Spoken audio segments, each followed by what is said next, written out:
Hey, everybody. Welcome into the latest installment of Matt and Sheryl's Gen Excellent playlist. I'm Matt. I'm Sheryl. And we continue on with the bicentennial year of 1976. For those of you who've been following along, you're probably getting the lowdown of what we're about by now. We're building a Generation X playlist, talking about our earliest musical memories as we work our way through the years. Still in 1976. We've already plugged in a few songs to the playlist. We will add a few more, including our first repeat artist on the playlist. One of Sheryl's favorites, of course. And another artist group very influenced by that particular artist. Big one-hit wonder hit from 1976, actually released in 75. The single came out in early 76. Then I'm going to pick my favorite album from the year. And I promised, I think, a couple of episodes, Sheryl, that we were going to rock up the playlist a little bit. Maybe not as much as I thought in 1976. Still staying on the poppy side of things as far as the songs we're putting in there. But we're going to talk about a couple of the big records from that year, including my album pick, which is very much a rock and roll album. But let's start with one of the biggest hits of that era. And our first repeat artist, we already have Paul McCartney on the list with Jet from 1974, which is a favorite of both Sheryl's and mine. And our second Paul appearance is Silly Love Songs, one of his biggest solo hits. Yeah, the band was Wings, but we all know it's Paul. It's all solo. You could call it Wings. It's solo. Now, this is your home field here, being the Beatles freak that you are. But my sense of this song is it's kind of a repost, I guess, to those criticizing Paul's solo career to that point as being a little light. Yeah. And one of those critics was John Lennon. And I think that's the one that obviously Paul really took to heart and was like, well, you think that I just write a bunch of silly love songs? Well, you know what? I'm going to do that. And I'm going to have a number one hit. And it's going to be the biggest hit of 1976. And it's going to be the silliest one yet. Yes. And it is. One thing it definitely is a showcase for his instrumental prowess on the bass guitar. I mean, he rocks the hell out of the bass on that track. Yeah. Oh, the bass is what makes this song. And the vocals. Yeah. I think we've talked before about his lyrics and how, like, when he came out with that lyrics book, I was like, really? Because he is one of the least interesting lyricists, I believe. The composer of Let It Be, the composer of Yesterday. Hey Jude, you're saying that about his lyrics? There are a handful of songs that are great and that his lyrics are top notch, but I would say the majority, especially his solo work, just so simple, nonsensical at times. Like, we've talked about this, Bip Bop and like Big Barn Bed and and actually silly love songs. The chorus is just, I love you. That's it. Yes. Now, I'm not saying it doesn't sound good, because it does. And I think that, once again, like, the vocals are really what make that song. The lyrics, just, okay, whatever. But that's okay. I have said many times that I don't pay attention to the lyrics much anyway. So the lyrics are always secondary, almost always. Yeah. Secondary to the music. Yeah. Yeah. I mean, there are, some people like Springsteen or Thin Lizzy, where the lyrics definitely elevate the song to an even higher level. Paul's not one of those people. I guess you could say that if the music is good enough, the lyrics don't really matter that much. On the other hand, a bad track, bad music, it's going to be pretty rare that it'll be elevated by the lyrics. Yeah. Right. But a song that is great, the music is great, and the lyrics are good or great sometimes, can make the song amazing. Somehow Paul still pulls it off without the lyrics, because these songs still are great songs. Like, this song is definitely one of my favorite Paul McCartney songs. I think it's one of the best songs of the era. What's your favorite part about it? It's really catchy. I love, like we said, the bass line is super cool. A lot of little hooks kind of worm their way in there. Yeah. Yeah. And it just has enough going on with it that it keeps you interested in the whole. It's singable. Yeah. I mean, I love singing the "I love you," and I don't know. I think it really is a showcase for Paul's vocal talent. This album came out right before Wings Over America. They did the big tour and documented it on a triple album, I think it was, that came out. And I remember contemporarily being a kid. I remember when they came through Seattle and played the King Dome, which was only a year or two old at that point. Oh, yeah. In fact, Wings Over America was initially supposed to just be the Seattle show. Right. It was going to be the whole Seattle show, but then they ended up using 5 songs, I think, from Seattle, and then the rest they culled from different shows. They do silly love songs on that tour, and actually, it is a hard song to sing. Paul does not sound great on that song. I watched the Wings Over America video. There's a video that accompanies the album, and he sounds great vocally on like every other song except this one. And the Rock Show movie was that same tour. Right? Oh, yeah. Mm-hmm. So they actually never really performed this song again after that tour. And I think it just doesn't sound as good live. It's like he sounds just a little bit flat. So, I mean, it makes me think that this must be a pretty hard song to sing. I can only really appreciate the song if I don't think about Wings at the Speed of Sound. You hate that album. Because that album pisses me off. Here we have Paul McCartney, one of the most talented stars ever, that ever was and ever will be. And he's not only assembled a band of virtually unknown musicians, including his wife, but on this album, he lets them all take lead vocals on a song. Why? Why would Paul McCartney, one of the best vocalists too? I mean, really, I feel like he is, if not the best, definitely one of the best singers of all of rock and roll. This album was his Pendulum, the notorious final Creedence Clearwater album where John Fogerty, to appease his grumbling bandmates, said, fine, you guys, we'll all do an equal share. And then they released this dog of an album and called it quits. Yeah. It's not even like that, though, because the other band members were not pushing to be at the same level as Paul, or he was the one. So he was just being lazy. Them. Yeah. I don't know. That's why it's so frustrating. He was like Joe English, who's the drummer. He heard him singing this song, the song that he sings. I can't even remember what it's called. And Paul's like, hey, that sounds pretty good. Why you should do that on the album. And he's like, okay, that's pretty much how it worked. Why would he do this? If I were a Paul McCartney fan when this album came out and I bought it, I would have been even more pissed off than I am right now about having to endure it. So this was the album that followed Venus and Mars, is that right? In his catalog? Yeah. Which is a pretty good rock album. Yeah, it is. It's a good rock album. It's not great. It has some good songs. And this is what's happening to me right now the more I listen to Paul McCartney.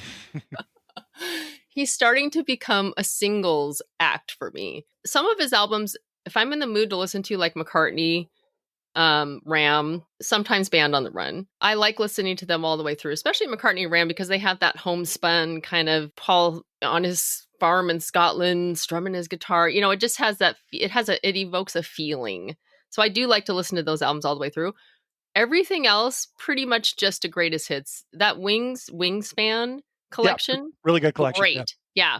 That's all you really need to listen to. For me, it's been that and Band on the Run. That's it. That's the list as far as solo stuff. I mean, I've started acquiring some other of his albums, you know, the two you mentioned, McCartney and Ram. But I've never really gone down the solo road with any of the Beatles, to be honest with you. None of them. I know all the Beatles albums backwards, forwards by heart, but just haven't taken that point, which is strange because when I was a kid, loved Wing. Absolutely a favorite band, and the band we're going to talk about next, right up there too. I think if you start delving too deeply into the Beatles solo catalogs, you're going to be annoyed. I've never listened to All Things Must Pass.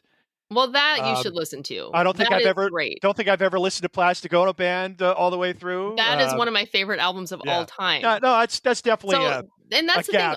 All of their albums coming right off the Beatles are top tier, great albums that everybody should own. But then, you know, things start to kind of crumble and they all start falling apart in different ways. And Paul's way, I guess, it's so frustrating to me because I'm trying to get inside his head and understand what's going on here. I don't know if it's that he wanted to have other band members that weren't at his level, so that it was kind of like the underdog. Like, well, if these albums still are good and people like them, then it's not like they had expectations. Like, there's no expectations because I'm not forming this super group or the Beatles part 2. You know, I'm just kind of going out there and doing my thing. And if they like it, that's cool. So there's no expectations there. That could be maybe where he's coming from. Maybe he just really didn't want anybody who was as good as him because he wanted to be the star of the show. But that almost doesn't make sense to me either because he's the one that's pushing these other musicians into the spotlight with this album. So I don't really know. But I will say that Let Him In, which is also another great single, Silly Love Songs, 2 of his best songs are the only things even close, remotely worth hearing on this album. And both of those songs, they're very light. They don't have guitar on them. They're just bass, piano, vocals, super simple. I mean, about as simple as you could possibly get. Great tracks. Just but great. Both great tracks. And that's, I think, part of the genius of Paul. It's all about the melody. I would also say, when I say great tracks, I mean, just the production on these, the layers on there, like the horn. That's a great hook. So catchy. Let Him In is an incredible track. I mean, the bass line, the piano bit, the little whistling, that's super catchy hook. That little whistling. Mm-hmm. I mean, it's all beautiful. It is. So, I mean, he's a genius. He really is. Yeah. Would you consider Jeff Lynne to be a genius? Clearly inspired more by the Beatles than anybody else, kind of carried the spirit of the Beatles music into the 70s. And by the mid-70s, he started to crack America. First top 10 hit was in 74 off the El Dorado album, Can't Get It Out of My Head. And then Face the Music album and Evil Woman, a little bigger hit. And then the next record was called... What was the next record? a New World Record? New World Record. Thank you very much. And the fourth single off that, actually not released as a single until well into 1977, but Telephone Line. That's another personal pick for you for 1976. Oh my God, I love this song so much. Now, I like the song too, and I remember hearing it at the time. Listening to it now, the first thing that comes to my mind is like, good Lord, it takes them a long time to get to that chorus, doesn't it? The build up to the chorus, you think you're hitting the chorus. There's all these parts. It's kind of like going upstairs to get to you finally get to that chorus. I love the build up to that. Yeah. Oh, I love it too. That's part of what makes the song so great. I love how it has that little computery, like telephone sound at the beginning, that and you hear like the, ringtone ringing sound. And they purposely tried to duplicate an American ring sound, aiming for the American singles market. Oh, yeah. I didn't think about that. Yeah. It starts out with that. It's like, it sounds like it's coming through a telephone receiver. That distant, vulnerable, sad, hello. How are you? You. And it actually, it's so cool because then once it starts to come into the full sound of his voice, it's even more of an impact because it's just like, oh my God, his voice sounds so cool and good and clear. And that's where the production, Jeff Lynne's production, just shines, A lot of similarities between Jeff Lynne and Paul McCartney. I mean, they're both great vocalists, both talented multi-instrumentalists. I mean, Jeff Lynne could pick up any instrument, it seems. Now, he came out of a band called The Move with Roy Wood, and initially Electric Light Orchestra was the two of them departing The Move, wanting to go in a different direction. Their idea was to bring in classical instrumentation and mix it with pop and rock. Semi-successful. I mean, they kept the string section in the band, but it kind of developed into its own thing. And Roy Wood wasn't really in there. Now, there's a guy who I think could just walk into any music store, pick up any instrument and wail on it. Just incredible talent. Weird dude. Weird looking guy too.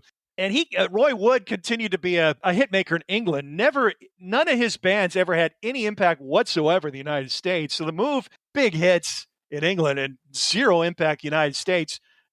Other than, underground, people who really knew their stuff. They influenced, like Cheap Trick would be a good example of a band that was influenced by The Move. And their cover of a Move song, pretty sure when we get to 1978, it's going to show up on the playlist. Teaser there. But, their first two ELO albums didn't do a whole lot here. Roy Wood moved on. And then they just were gradually building up steam in the United States and the charts in the mid-'70s. And by the end of the decade, they were a huge act here, both on the singles charts and touring with a big stadium show. But this was kind of them emerging to that top table in pop and rock with this New World record. And then they'd really blow up in the following year with Out of the Blue. Yeah. A New World record also had Livin' Thing, which was a big hit for them. But just those two songs really... Oh, no. It does have another great song on it. A Move song that they re-recorded, Do Ya? Yeah. Do Ya? Which is brilliant. Yeah. One of my favorite songs of all time. Just such an awesome song. One of the best bridges in a pop rock song ever. What the... I never saw nothing like... Or is that the bridge? Or you mean the part where it gets kind of quiet? Yeah, before the end of the song, when it kind of takes a different direction. Okay, and then it goes into the riff, da, da, da, which is yeah, power pop genius, totally. But so is Telephone Line. It's one of those songs that does such a good job of evoking a feeling. It comes through in the music and in the lyrics and in the vocal performance. I love the way it starts out with a weird computery telephone sound and his vulnerable vocals come in, and then it starts to like build, and then it has that little 50s throwback doo-wop, shooby-doo-doo-wop. That pops up a lot in Jeff Lynne's music, that love of 50s and pre-Beatles rock and roll. Yeah. A lot of his music is influenced by the Beatles' more experimental studio stuff. And there's a lot of studio trickery on their recordings. But throughout ELO's tenure in his career, he's always had that element, I think, that pops up. Yeah. Didn't they have a hit with Roll Over Beethoven? Yeah. On their first or second record. Didn't make the top 40 in the USA. It was a hit in England. But yeah, they covered Roll Over Beethoven. Later on, Rock and Roll is King. That's a 50s throwback. And Hold On Tight, same thing. Hold On Tight's got that. And it has that trash can drum sound that comes in. That's just like, I don't know. Bev Bevan, the drummer in ELO, came over with. He was in the Move too, right? Yep. Yeah. He's a powerful drummer. Yeah. Mm-hmm. Yeah. So I love the drum sound on this song. And actually I think Jeff Lynne and Bev Bevan had kind of competing ELOs there for a while. Yeah, they did. In fact, the complicated history.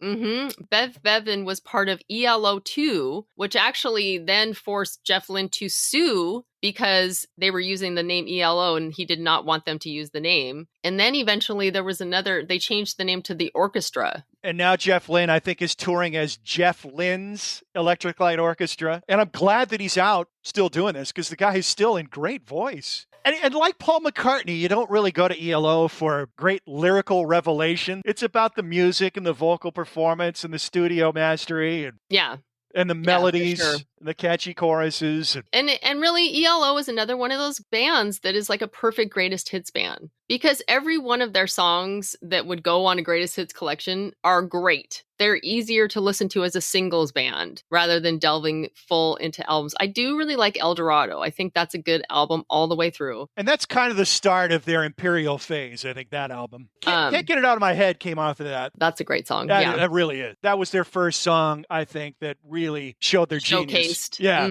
His genius. I mean, it's really all about, like Paul McCartney, it's really all about Jeff Lynne. He writes, produces, arranges. It's his project that he's in complete control of. Yeah. So there definitely are similarities. And personality-wise, there's parallels there too, where they both stayed very grounded as far as their personas are concerned. I mean, if you hear Jeff Lynne or read interviews with Jeff Lynne, he's still very much just this brummy bloke, and Paul McCartney the same way, stays close to his Liverpool roots. And I see that similarity in the two. And then Jeff Lynne obviously was appreciated by the other Beatles. George Harrison worked with him in Traveling Wilburys, and the Beatles drafted him in when they did the anthology series and released those two new old Lennon recordings. It was none other than Jeff Lynne that they brought in to produce those records. Right. Yeah. Now ELO was doing on a New World record, Rock Aria. Not to be confused with Rockestra. Not to be confused with Rockestra, which is one of the most annoying, like, Sheryl was ranting about Rockestra before we went on the air. So that's a song that's on Paul's solo album, Back to the Egg. Well, actually, that's the last Wings album. Yeah, right. Back to the Egg. And he had this brilliant idea of wanting to put together a rock orchestra with all these players. And, it's got John Bonham, David Gilmour, yeah. Pete Townsend, Ronnie Lane, Kenny Jones, John Paul Jones. So you basically have lot of heavyweights. Half of the Who and half of Zeppelin right there. and then there's a bunch of other, Steve Hawley, who was the drummer with Wings, and Lawrence Juber, and their, his Wings cohorts. So he's got this brilliant idea that he wants to make this rock orchestra. And so he invites all these people to play on a song called Rockestra that he wrote for this. Okay. It's not a bad idea. Like, it actually could be pretty cool, considering the people that are involved in this. But the song, it's like the most simple, just nothing of a song. It has no lyrics. You've heard the song, right? Yeah. Okay. It's just like Paul banging on the piano, and it's like, na, na, na, na, na, da, na, ba, da, da, ba. And it's like this song should just be a throwaway that is in the incidental background music for Give My Regards to Broad Street. Another major failure of his. That seemed to me for years that Back to the Egg album was kind of his most unloved record. There really weren't any hits off of that, or at least maybe they made the charts at the time, but once they fell off the charts, you never heard them again. I've never heard them on the radio Getting Closer and Arrow Through Me are the two songs that I couldn't hum a single bit of the melodies of those songs. They're two of my favorite Paul songs, actually. Really? I love both of them. Really? Yes. All right. I'm getting closer to your heart. And Arrow Through Me is another one of his perfect pop songs, like easy listening pop songs. Actually, Silly Love Songs and Let 'Em In, they also topped the easy listening charts. Yeah. I mean, he was like straddling the Carpenters and, he was right territory. Right up there with Chicago, If You Leave Me Now in 1976. Exactly.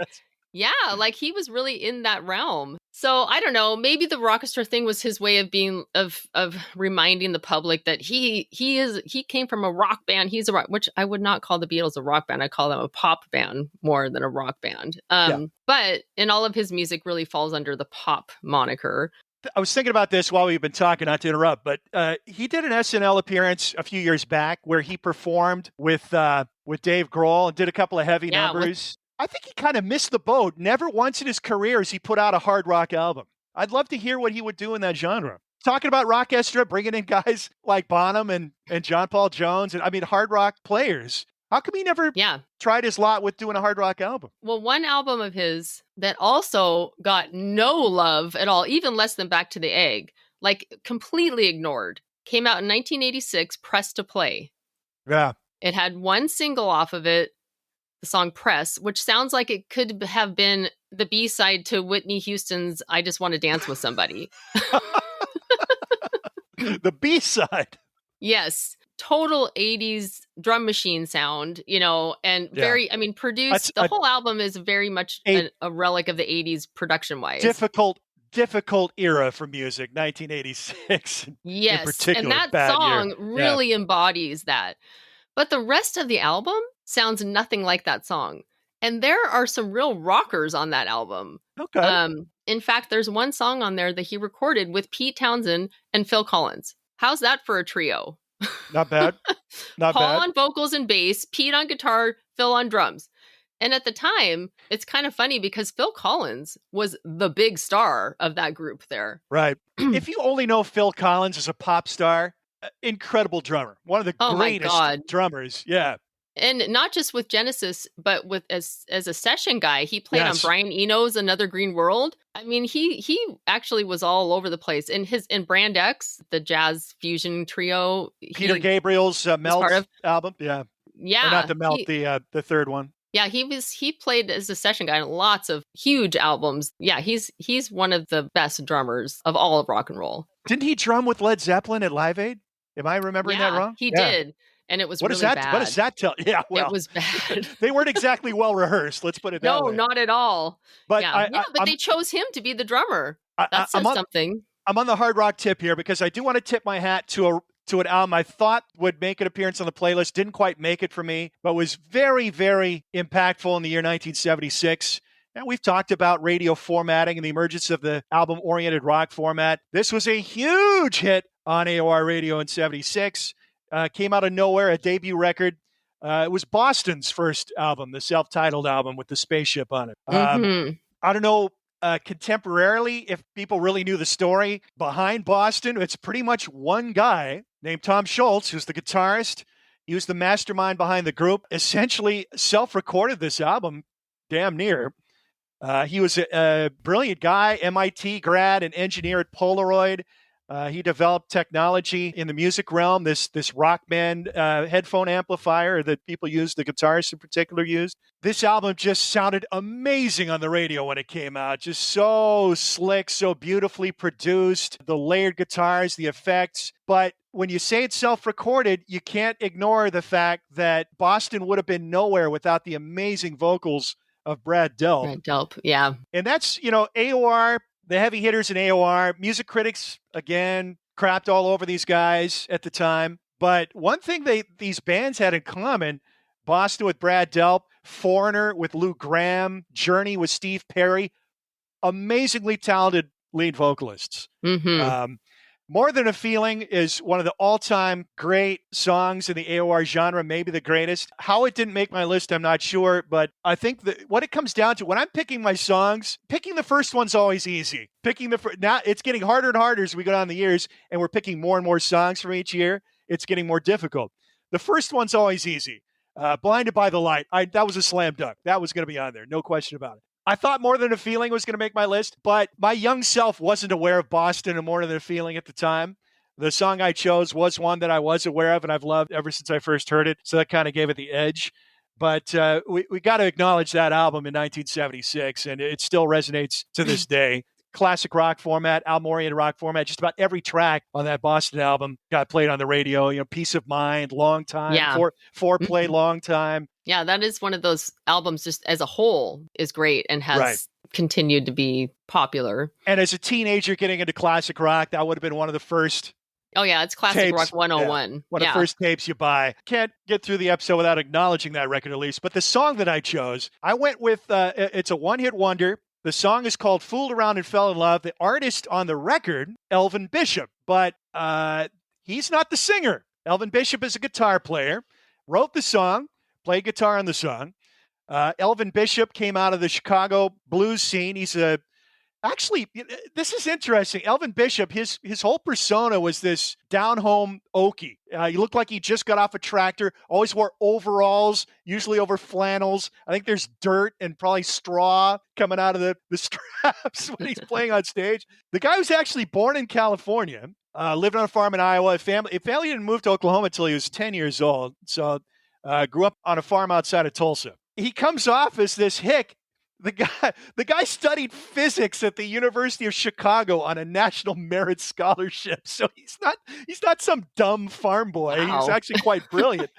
They don't let a lot of dummies into that school, I can tell you that. So he's up there in Chicago going to school in the early 60s. And, he's like a lot of folks with Southern roots do. He's got music in his blood, grew up playing, and just fell in love with Chicago blues, and he hooks up with a guy named Paul Butterfield, a harmonica player, blues harp, if you're a real blues purist. And they end up being part of this scene. They play behind all these famous blues artists in Chicago. And then the Butterfield Blues Band, which ended up featuring another guitarist named Mike Bloomfield. We've already talked about Mike Bloomfield a little bit on earlier episodes. Really the first white American guitar hero in rock and roll.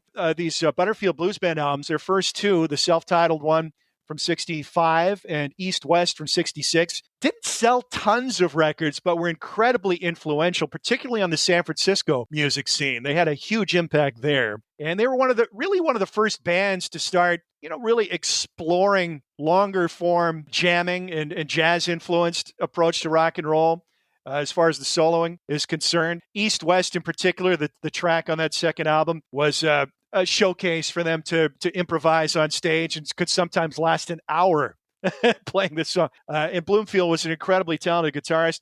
Elvin Bishop kind of in his shadow on those first two records, and then Bloomfield left to form the Electric Flag, one of the first rock bands with a horn section. And Elvin Bishop took center stage on guitar for their third record, which actually their biggest seller was the third album, The Resurrection of Pig Boy Crabshaw in 1968. That was kind of his nickname, Elvin Bishop's nickname. So he stayed with Butterfield for two records and then went off on his own, formed his own group, kind of settled in San Francisco. He was a live draw in that area. Bill Graham became his manager. So he'd been kicking around, playing primarily blues and R&B, soul-influenced rock and roll in the late 60s, early 70s. 75, he puts out a record called Struttin' My Stuff. Elvin Bishop was the vocalist on most of his songs. Not a great singer. He's kind of got a raspy, deeper voice, not a lot of range. He's more of an instrumentalist, really good guitar player. By this time, he'd brought a guy into his band as a backing singer named Mickey Thomas. Now, he also got Bill Szymczyk to produce this record. Bill Szymczyk, one of the hottest producers in the 1970s, working with the Eagles, Joe Walsh. The Who? The Who, yes, with Face Dances at the end of the decade. Broke in with B.B. King. He was the producer on The Thrill Is Gone, which is B.B. King's big radio hit at the turn of the 70s. Szymczyk told Elvin, hey, you know what? This is great. We need at least one more song for this record. Let's try doing something a little more commercial, see if we can get on the radio.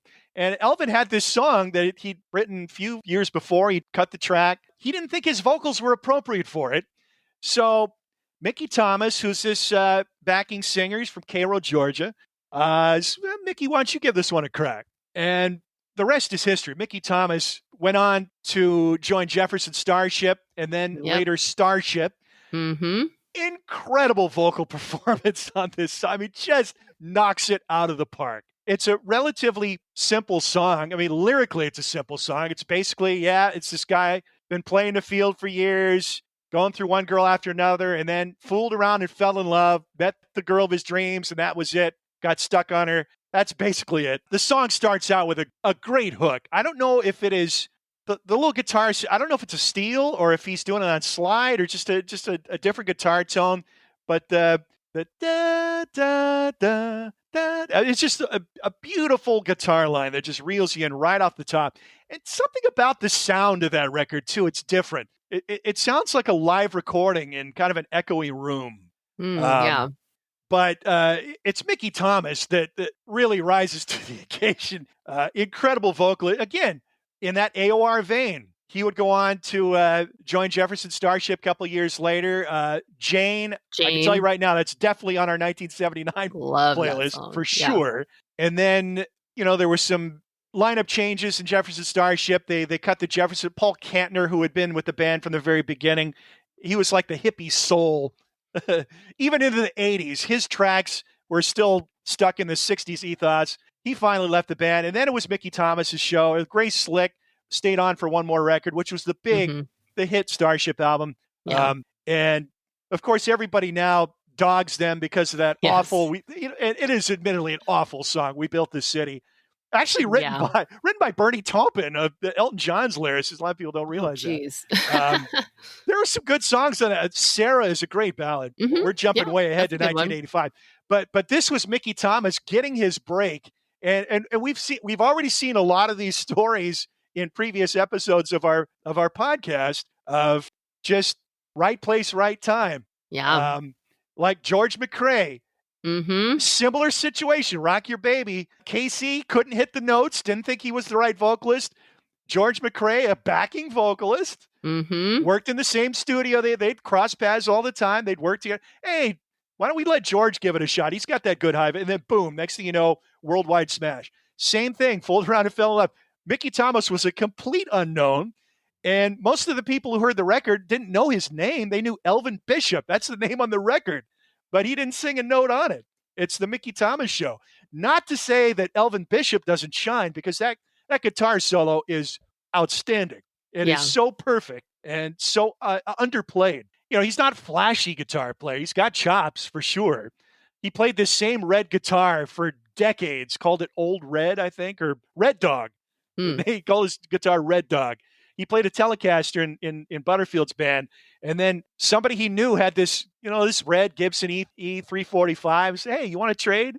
and he just fell in love with the guitar. And if you see recent video of him in interviews or on stage, this thing's all beat to hell. He's been playing the same axe for like 40 years now. But the guitar solo in that song is brilliant. The drumming is great. On the bridge where you get the backing vocals, the cymbal work. And that's a guy named Donnie Baldwin. He would join Jefferson Starship, not at the same time as Mickey Thomas came in a couple of years later, and then ended up punching Mickey in the face in a bar fight and got kicked out the band. He actually busted up Mickey Thomas's face. He had to have surgery. They got into a fight in a bar later on. But that would be it. I mean, Elvin Bishop did have an FM radio song that I remember still hearing as a kid on FM called Traveling Shoes. That came out the year before. But Fooled Around and Fell in Love, big hit. Didn't make number one on the charts, but made him a one-hit wonder. It was his only flirtation with fame, and he didn't sing a note on it. And then it had a second life, too. Oh, yes, in the movies. It was part of the Guardians of the Galaxy soundtrack, which played a big part in the movie. In the movie, right. I think, I don't remember the characters' names, but Chris Pratt's character. Star-Lord. Star-Lord is trying to seduce the Zoe Saldana character, and he plays that song, and she's kind of dismissive of him and the song. but that song's been used in a ton of TV and movies. So Elvin may not have sung on the record. He may not have had any hits after that, but I'm sure he's raked it in on the royalties ever since. It was on Capricorn Records, the same label as the Allman Brothers. And actually, there's a great live clip of Elvin kind of dueling guitars with him and Dickie Betts from the Allman Brothers doing Traveling Shoes on stage. But Elvin's still out there. He's still kicking around. In fact, he was up for a Grammy in the last Grammy Awards show for a contemporary blues album. But yeah, that's a song, again, like Blinded by the Light. It just takes me right back to that era of hearing it on the radio. It's a fun song, and it's crossed generations because of its use in the Marvel movie and other movies. Boogie Nights, they used it in Boogie Nights. Several TV shows have used that. So I'm going with that on my playlist just because it ties me to that era. I didn't really become aware of Boston until 82, 83 maybe. I remember I was still listening to contemporary hit radio at that time, KNBQ, that would have been my radio station, 97.3 in Tacoma. And I remember they played that one day, and it sounded familiar. I mean, I know I must have heard it before at some point as a kid, but I remember the first time hearing that when they played it on KNBQ, and I don't know why, because it was top 40 radio. So why they were playing this song from 1976, I don't recall, but it just knocked me flat. Wow. I remember recording it, and I didn't know what it was. It took me a while to find out. And then that was kind of an early step in transitioning from, listening to contemporary hits, top 40 radio, going on to eventually, album-oriented rock and classic rock as far as the music of choice for me. And a lot of that had to do with just the crappy hit music that was coming out in the mid-'80s too. But anyway, there you go. Fooled Around and Fell in Love. That is my second personal choice from 1976, along with Blinded by the Light. Now, before we get to my album pick, what music been turning you on lately? I have been just listening to Paul McCartney.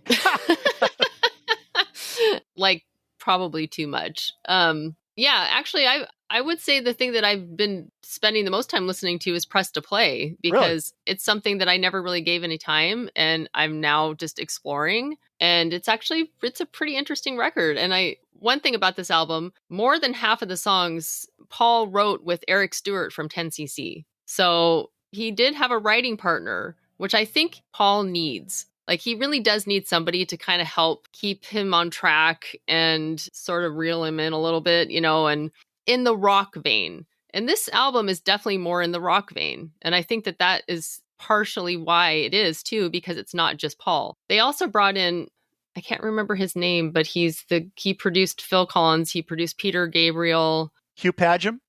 Yes. Yeah. He produces this album, and it does actually have there's a couple songs, one song in particular that has a very Peter Gabriel feel to it. And it's cool. Like, I think it really does bring in more of a rock sound. In fact, Hugh Padgham gets a lot of the credit for that 80s gated snare drum sound. He was the engineer with producer Steve Lillywhite on that third Peter Gabriel album that Phil Collins drummed on, one of the drummers on, where they kind of developed that drum sound. And then the prototypical example of that sound is Phil Collins, In the Air Tonight. Hugh Padgham on the boards there too. Yeah.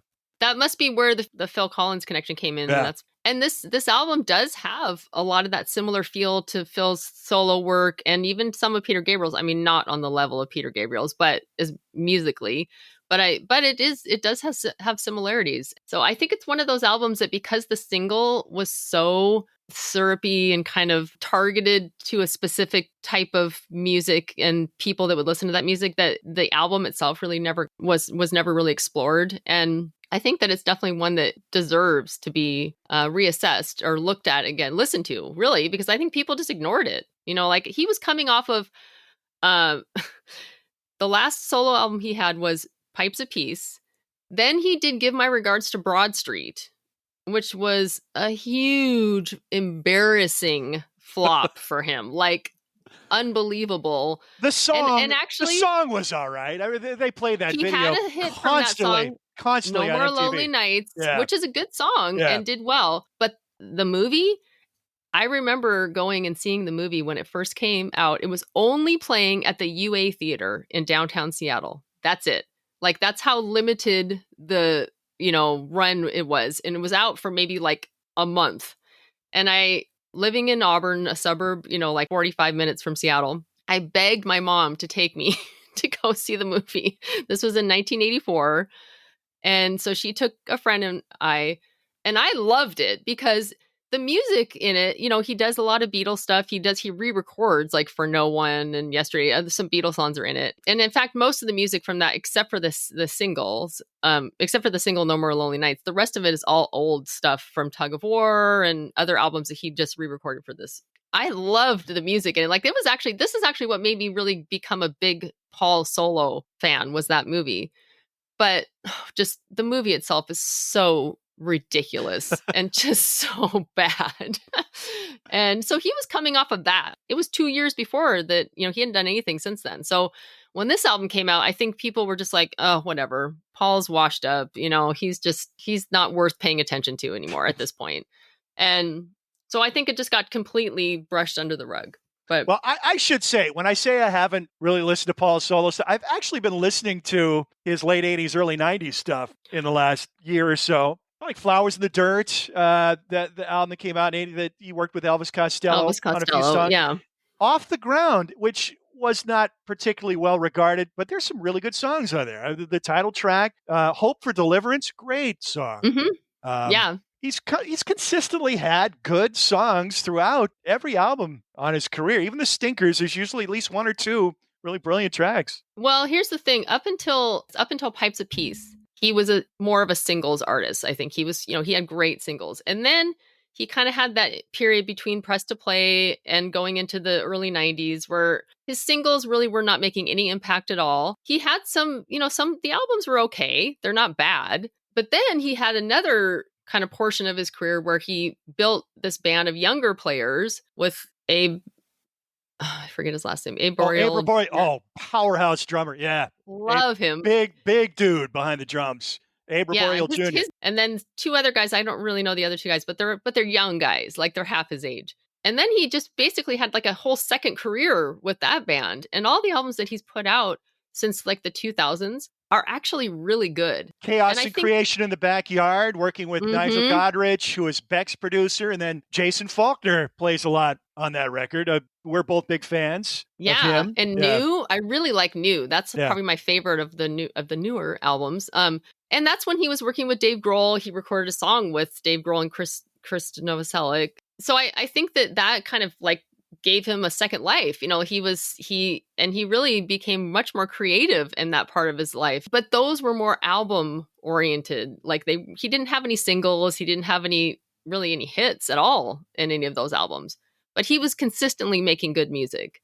Anyway, that's what I've been listening to. Before we run out of time, got to get my album pick for 76. It's signaling a change in the air. It is the Ramones' first album, self-titled, and it's not the Ramones. It's just Ramones. There's a long list of bands where people put the on there, where there's not, like Eagles is just Eagles. Talking Heads is just Talking Heads. Change in the air here. The Ramones coming out of the New York burgeoning punk scene in the mid-'70s. They'd actually been kicking around since 74. And there's early live clips on YouTube where they're pretty much, who you expect the Ramones to be as early as the new year of 75. There's an incredible live. It sounds horrible. It's very distorted. But it's all there. They're playing their familiar songs from that first record. Well, the first flush of records. Really, 4 came out in a 2 or 3 year period. All brilliant. It's a reaction to the trends in music of the 70s, things getting slicker, things getting more elaborate, studio creations, millions of dollars, months being spent in the studio crafting these albums. The separation between the fans and the artists, they brought it back down to street level. They were inspired by earlier rock and roll sounds, surf music, girl groups, Ronettes in particular with Joey Ramone's vocal style. A lot of influence from Ronnie Spector there. Some of their greatest songs, they could easily be Beach Boys songs from 1963. Sheena is a Punk Rocker. That's a Beach Boys song. Yeah. But every song on their first, and it starts with Blitzkrieg Bop, which is probably their quintessential track, probably the song most people would recognize now. It's gotten to the point where it's played in stadiums. Hey, amazing. Let's go. Right. Yeah. And that was actually inspired by the Bay City Rollers. So they took a lot of influence from bubblegum music too. Bay City Rollers, SATURDAY, night. That's really the inspiration behind Blitzkrieg Bop. You got Joey Ramone out front. Of course, none of them were named Ramone, so it's an alias. Joey Ramone is Jeff Hyman. And you know where they got their name from. You're right. Paul McCartney alias. Yeah. Phil Ramone. Right. He'd use that in hotels or on... Yeah, he would use that as an alias when he checked into hotels. Yeah. And I think he had guest appearances on records where he might have used that as an alias too, once or twice. Maybe on the Steve Miller album he used that. So a clever nod to the Beatles, and they were very influenced by British Invasion, but early British Invasion, not later British Invasion, not the frilly psychedelic stuff, just the more hard-hitting early Beatles records, early Stones records, Kinks, that kind of stuff. But the Detroit hard rock sounds of the late 60s, early 70s, exemplified by the Stooges, MC5, Alice Cooper, big influence as well, particularly on the guitar sound of Johnny Ramone, who was John Cummings. He was the de facto leader of the group. Interesting dynamic in this band. They're like a cartoon come to life, really. When you look at these characters in their uniform, a black leather jacket and jeans, it's almost like the Archies or Josie and the Pussycats come to life in human beings. And I think that was part of the mindset. They definitely crafted an image, no question about it. They had Arturo Vega, who did their artwork and their T-shirts and their logos. It was all of a piece. But the songs are incredible. They're so catchy. They're so melodic. They're so upbeat and fun. But the lyrics on their surface are dark, but there's a humor running through that. Some people got it, some people didn't. But it was meant to be humorous. Even though there is a darkness around the band, in the end, it's a very sad story. They're all dead now, which just makes me so depressed to even think about.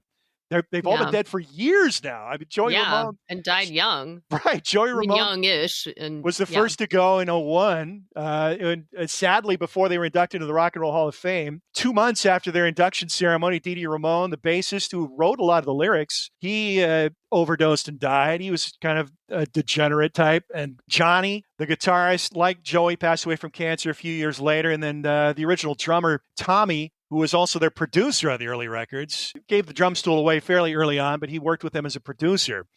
He was the last to go in 2014. So 8 years now, all the Ramones have been gone, which it's beyond depressing for me. Fully formed in 74, didn't get a record out till 76, one of the first punk records, although, punk obviously really goes back to the Stooges. I think that's really the first punk band. And they were all big Stooges fans. That's kind of what brought them together, because these 4 guys did not get along at all. It's meant to be a band of brothers. They adopted the same last name. So they presented this image of brotherhood, this gang, this group of brothers. They hated each other's guts. And the last 20, 25 years of the band, the main guys didn't even speak to each other. There was I think Johnny stole Joey's girlfriend and eventually married her, and that created a rift that was never healed. Johnny was an arch conservative. Joey was ultra liberal. freaky guy. He's about 6'6", 6'7", had all these medical and mental health issues that plagued him throughout his life. Extremely OCD, and we make jokes about OCD. It is nothing to laugh about. It is a crippling mental illness that he struggled with throughout his life. You go back to his birth, and you knew the guy was in for trouble. When he was born, he had an identical twin, partially formed identical twin they had to surgically remove that was attached to his back. And you knew from there things weren't going to be, rosy for Jeff Hyman, Joey Ramone for the rest of his life. But Dee Dee, kind of the spirit of that band, just his attitude and his lyrics and the dark humor, a lot of that came from him. Johnny was kind of the business mind and kept a firm hand on the wheel. He was the disciplinarian in the group. But they should have been huge. Why these songs didn't get played on the radio? So catchy, so fun. The guitar sound, all rhythm, no solos, very few overdubs, just straight hard rock distilled to its essence. So influential on so many bands. And it really signals a new era in music, in popular music, as we go into 1977. Well, part of it, too, of their influence is that these guys are like, you look at them and you're like, well, if they can do this, I can do this. Right. That's So the DIY essence of punk music. Mm-hmm. Now, punk got a lot of negative publicity at the time, which is the reason they didn't get played on the radio. They were all, and a lot of that had to do with what was happening in England. And it's very important when you talk about punk rock to divide style from music. There was punk style and then there was punk music. Yeah. Some of these bands were amateurish. Yes, a lot of them were quite accomplished, very good musicians. The Ramones, it's not complicated music. It doesn't take long to learn how to play that stuff. I mean, to do it as well as they did. And, with Joey Ramone, you couldn't imagine anybody else singing those songs. I mean, for me, it gets back to voices of distinction. You know who it is within 5 seconds, not even 5 seconds of hearing him sing. But sadly, they're no longer with us. I can say that, thank goodness, I got a chance to see them live when they were still around. Back in 1989 at Reseda Country Club in the Valley in L.A. One of the loudest shows I've ever seen. The Dickies opened for them, another great L.A. punk band. They were actually the first LA punk band to sign to a major. Their first 2 records were on A&M Records in the 70s. They opened. My ears rang for 2 days afterward. But, the Ramones' first album, Rocket to Russia, Leave Home, and what's the other one from that first flush? Drawing a blank, 50-plus-year-old mind here. Just one killer track after another. It's actually amazing that they stayed together for so long. It is amazing. They are probably the longest lived punk bands that era. The ultimate cult band. And what I loved about seeing them in 89, so they released a greatest hits CD in I think late 87, maybe early 88, called Ramones Mania. Definitely on the short list of greatest hits albums. And that was essentially their live set. Ramones Mania was essentially their live set. So when you see them live, they're going to play all the familiar tracks from that, and then they played one contemporary number. That was Pet Sematary, which was off whatever their current record was at the time. I don't want to be buried in a pet cemetery. which was from the movie. I believe so, yeah. And they probably played about 175 songs in their live show because they're all like a minute and 30 seconds long, right? Oh, yeah. And not a lot of stage patter. It's one, they just keep hitting you over the head. One song ends, Dee Dee goes, 1, 2, 3, 4. Between every track, Dee Dee counts it off, and then boom, they're right into the next one. They just keep beating you over the head. There's no chance to take a breath. It's impossible to sit still at a Ramones show. In an era where, people are blissing out to music. I mean, this is visceral, hard-hitting music that hits you right here. You can't sit still. Incredibly influential. The greatest cult band of them all. May they all rest in peace. One of the great debut albums, one of the great rock albums ever released. And it was, for me, for 76, it was between that and the complete other end of the spectrum, which is Steely Dan's The Royal Scam, which is one of my favorite Steely Dan albums, but that is the complete other end of the spectrum. Total opposite. Where, they'll spend 5 weeks working on a cymbal sound, and bringing all the greatest session musicians. And I'm not knocking Steely. I love the record. Steely Dan, every song is a brilliant guitar solo. They get some of the greatest guitar players ever. But were any of these guys as influential as Johnny Ramone? I don't know. Maybe not. Maybe not. I don't think so. But this really signals a new era for music, and now we'll start to see more underground stuff. I got a feeling it's going to start to seep into our playlist when we get into 1977, Sheryl. Yeah, for sure. But for that, you'll have to wait for the next episode of Matt and Sheryl's Gen Excellent Playlist, because we're out of time. Thank you for joining us again. I'm Matt. I'm Sheryl. And we'll talk to you next time, folks.